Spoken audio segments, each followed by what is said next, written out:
Assalamualaikum. Hope everyone is doing well. So the topic for today is the pelvic organ prolapse. So pelvic organ prolapse क्या है? That is कि जो pelvic content है उसका protrusion हो रहा है या herniation आप कह लें from the hymen outside the body. Protrusion of pelvic content outside the body. सही. अब ये जो प्रोट्रूजन हो रहा है इसमें इन्होंने क्या बोला कि ये प्रोट्रूजन जो हो रहा है कंटेंट का वो किस वजह से हो रहा है. यहाँ तो ये है कि कुछ डैमेज हुआ है या लैक ऑफ कनेक्शन है, कुछ भी मसला हो सकता है इन दोनों में से. So most common reason behind it is the child birth. ठीक है, child birth is the most common reason. ये क्योंकि एज्ड विमेन में होता है. ठीक है, aged women that are multiparous women जो होंगी उनके अंदर ये कॉमन है.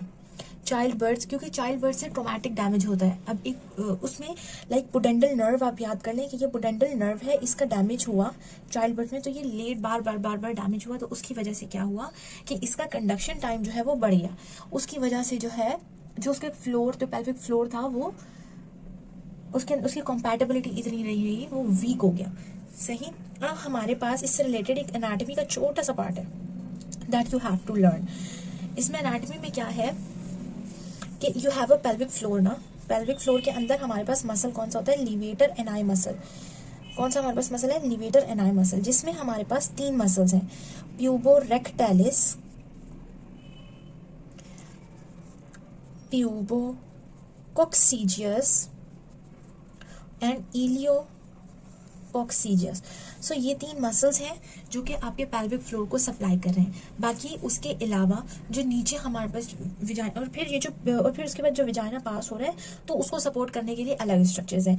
सही. अब इसमें जो ये जो प्यूबोकॉक्सीजियस मसल है, इसी के फाइबर्स होते हैं that give the passage to the vagina, urethra and rectum, और उस पार्ट को हम कहते हैं यूरोजेनाइटल हाइटस, जिसमें से ये सारी चीजें पास होंगी. अब let's suppose this is vagina. Okay, so ये है वो जो सर्वाइकल पार्ट है यूट्रस का. अब मैं इसको 3 पार्ट्स में डिवाइड करती हूँ. ये हो गया अपर 1/3, ये हो गया मिडिल 1/3, और ये हो गया लोअर 1/3. अब अपर 1/3 में अब यहाँ पर इस एरिया को सपोर्ट करने के लिए यहाँ पर हमारे पास क्या चीज है? यहाँ पर हमारे पास है लिगामेंट.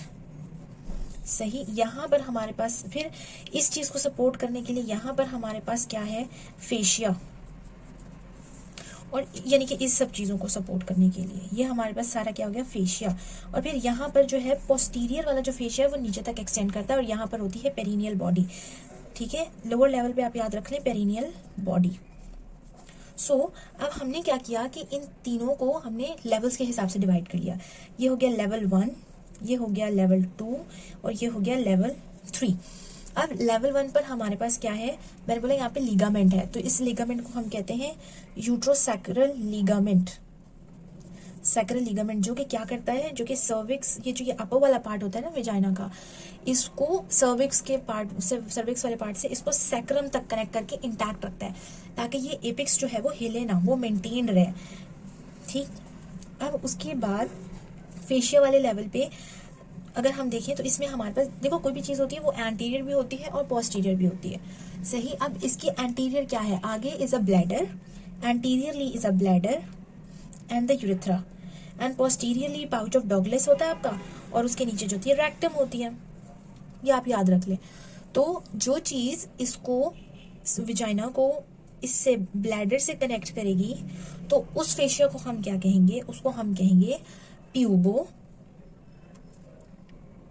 Cervical fascia. इसको हम क्या कहेंगे? प्यूबो सर्वाइकल फेशिया, जो आगे होगा प्यूबो सर्वाइकल फेशिया. और जो पोस्टीरियर वाले पार्ट को इसको रेक्टम से कनेक्ट कर रही होगी तो उसको हम कहेंगे रेक्टो विजाइनल फेशिया. ठीक है, ये कौन सा होगा? प्यूबो सर्वाइकल फेशिया.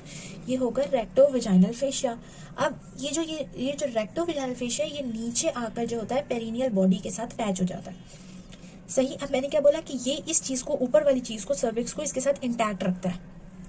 तो if there is a damage to apex यानी कि यूटेरोसैक्रल लीगामेंट, तो इट मीन्स कि यहाँ पर क्या होगा, यहाँ पर आपके पास या तो यूट्राइन प्रोलैप्स हो जाएगा, तो यूट्रस जो है वो प्रोलैप्स हो जाएगा।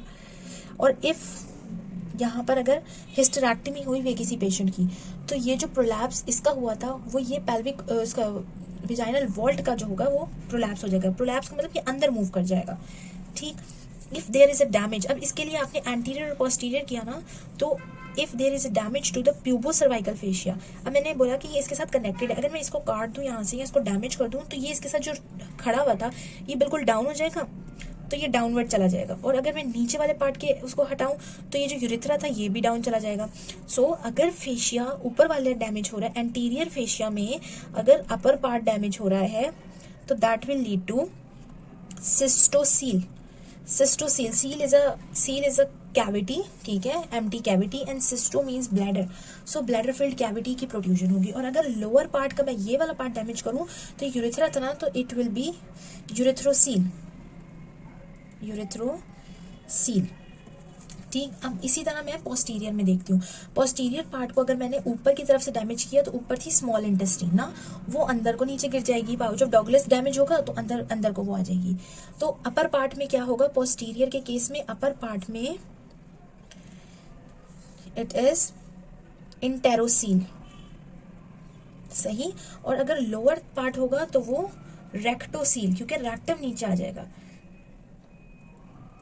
रेक्टोसील। अब ये पेरिनियल बॉडी क्या होती है, पेरिनियल बॉडी जो होती है इसकी ओपनिंग को कम रखती है। अब पेरिनियल बॉडी डैमेज होगी, फिर डेंस कनेक्टिव टिश्यू स्ट्रक्चर है, ये डैमेज होगा, तो उसकी वजह से क्या होगा, ये ओपनिंग बड़ी हो जाएगी। जब ओपनिंग बड़ी होगी तो ये ऊपर से सारा कंटेंट बाहर आएगा। तो ये जो कंटेंट बाहर आया, तो इसकी वजह से तो ये फिर सेकेंडरीली ये जो है ना इसको ये सब करेगा।